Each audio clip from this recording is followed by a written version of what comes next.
नमस्कार मित्रांनो, या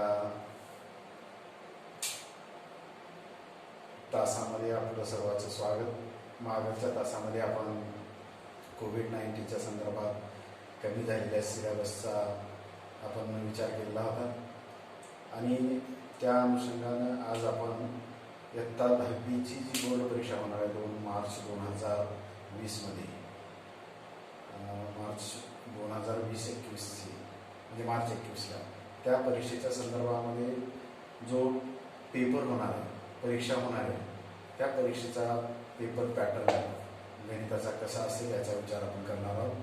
हे करत असताना आपण आज नाविन्यानं सिलेबसचा अभ्यास करत असताना अनेक जणांना प्रश्न निर्माण होतो की सिलेबस पूर्ण होण्याच्या अगोदर पेपर पॅटर्न किंवा प्रश्नपत्रिकेचा आराखडा का अभ्यास करायचा।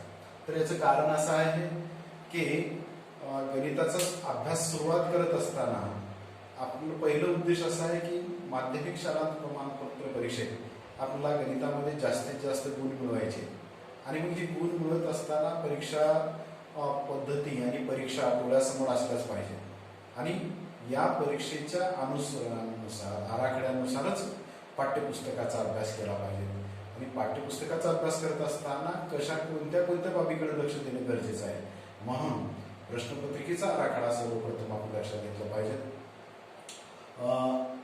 गणित भाग 1 व गणित भाग 2 यासाठी एकच आराखडा माध्यमिक शाळा प्रमाणपत्र परीक्षेने मार्च 2020 साठी जो ठेवलेला होता त्याच पद्धतीचा आराखडा यावर्षी होणार आहे। मागल्या वर्षी आपण 9वी मध्ये ज्या पद्धतीने अभ्यास केला होता, ज्या पद्धतीने परीक्षा दिलेली होती भाग 1 आणि 2 ची, त्या पद्धतीनेच 10वीच्या शाळा प्रमाणपत्र परीक्षेचा आराखडा असणार आहे। मी सर्वप्रथम सुरू करतो की गणित भाग 1 व भाग 2 साठी हा सामान्यपणे आराखडा एकच असणार आहे, वेगवेगळा नाही। आणि मग हा आराखडा अभ्यास करत असताना आपण कोणत्या बाबीकडे लक्ष दिलं पाहिजे। एकूण प्रश्नपत्रिका ही 40 गुणाची आहे।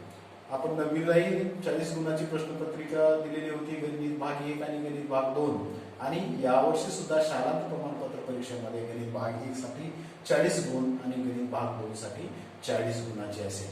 त्याच्यानंतर उरलेले जे 20 गुण आहेत ते अंतर्गत मूल्यमापनामध्ये येतात। 10 मार्काचा गृहपाठ असेल आणि 10 मार्काचे परीक्षा असेल, प्रॅक्टिकल परीक्षा असेल, तो वेगळा विषय आहे, तो आपण नंतर बघू।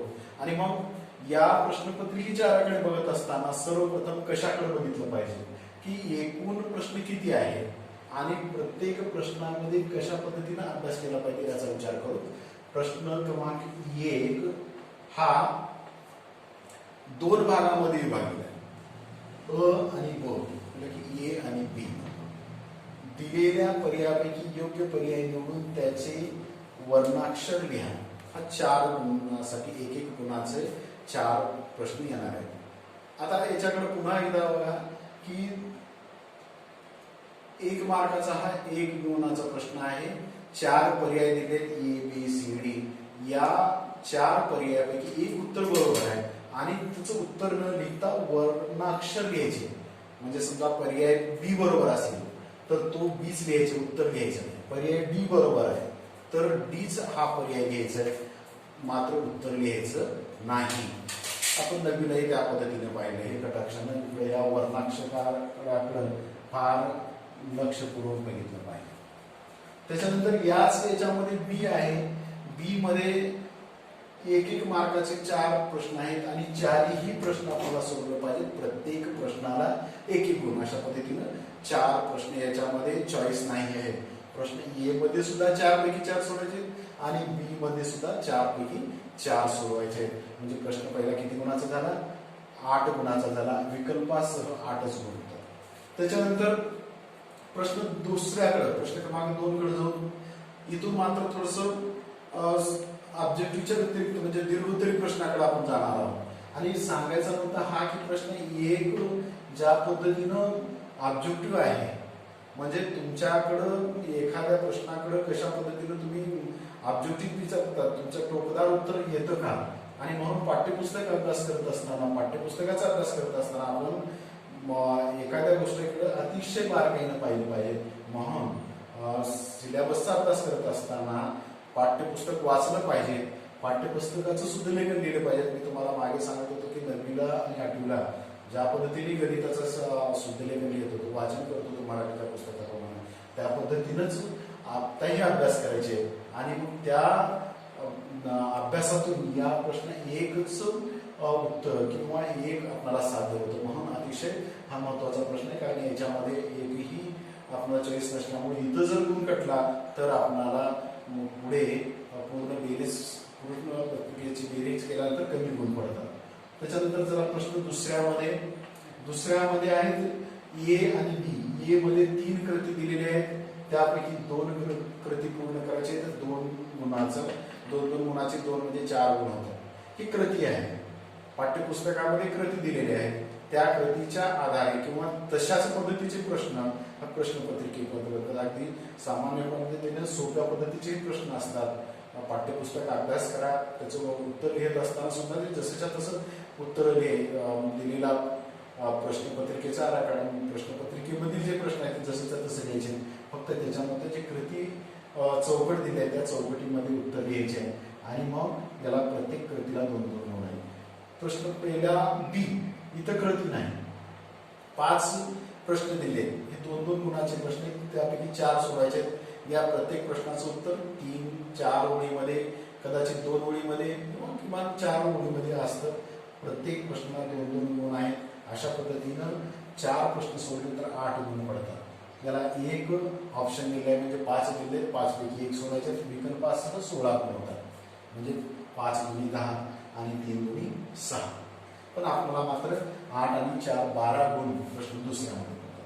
त्याच पद्धतीने प्रश्न तिसऱ्यामध्ये सुद्धा परत ए आणि बी. ए मध्ये कृती आहे, जसं प्रश्न दुसऱ्यामध्ये ए मध्ये कृती होती, त्याच पद्धतीने प्रश्न तिसऱ्यामध्ये कृती आहे. 2 कृतीपैकी 1 कृती सोडवायची आणि ही कृती थोडीशी प्रश्न पहिल्यापेक्षा मोठी असेल, कारण याला गुण आहेत 3. आणि कृती सोडण्याची पद्धत आपण 9वीला पाहिलेली आहे की पूर्ण प्रश्न सोडून दिलेला असतो आणि त्याच्यामध्ये चौकटी असतात, त्या चौकटीच सोडायच्या. पुन्हा सांगतो की फक्त तुम्ही काय करायचं, प्रति चौकटीच तेवढ्या उत्तर सोडचाल आणि बाकी नाही लिहिले तर चालणार नाही. पूर्ण प्रश्न उत्तर लिहिलं पाहिजेत आणि चौकटी मध्ये उत्तर लिहून त्याला चौकट केली पाहिजे. प्रश्न तिसरा बी, 4 पैकी 2 उपप्रश्न आहेत आणि मग या 2 उपप्रश्न कृती वगैरे नाही, दीर्घोत्तरी प्रश्न आहे. मोठे जे गणित असतील किमान याचं 10-12 ओळीमध्ये उत्तर अपेक्षित आहे, त्याच्या पायऱ्या असतील, कदाचित कमी जास्त असू शकतात, पण दीर्घोत्तरी प्रश्न आहे आणि 4 पैकी 2 सोडायचे, 4 गुणी 8 गुण आणि विकल्पासह 18 गुण होतात प्रश्न तिसऱ्यामध्ये.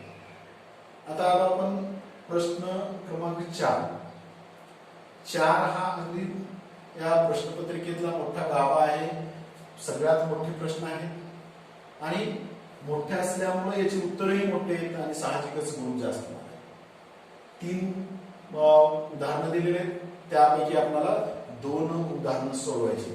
या 2 उदाहरणामध्ये सगळ्यात जी आपल्या पाठ्यपुस्तकामध्ये जी मोठी उदाहरणं आहेत ती उदाहरणं ही या प्रश्न 14मध्ये येणार आहेत. म्हणून साहजिकच काठिण्य पातळीची उदाहरणं याच्यामध्ये असतील, कदाचित ती प्रश्नसंग्रह मधले असतील किंवा सराव संच मधले असतील, पण मोठे प्रश्न असणार आहेत. हे 3 प्रश्न कधी कधी मागच्या 2-3 परीक्षेमध्ये हे पाठ्यपुस्तकाच्या आधारेच पण थोडेसे आकडे बदललेले किंवा पाठ्यपुस्तकाचा आधार घेऊन थोडस प्रश्नसंचामध्ये इकडे विचार करायला लावणारी, तुमच्या बुद्धीला चालना देणारी या पद्धतीची उदाहरणं आहेत. इथं तुमचा कस लागणार आहे आणि म्हणून ही प्रश्न फार महत्वाचे आहेत.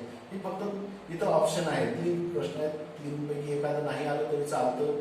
2 प्रश्न सोडवायचे, 4 गुणी 8 गुण पडतात आणि विकल्पासह 12 गुण. आता प्रश्न राहिला प्रश्न 5वा, जो मागच्या सिलेबस मध्ये हॉट्स असा एक प्रकार होता. हॉट्स म्हणजे काठिण्य पातळीचं उदाहरण, इथं 4 मध्ये काठिण्य पातळी आलेली आहे.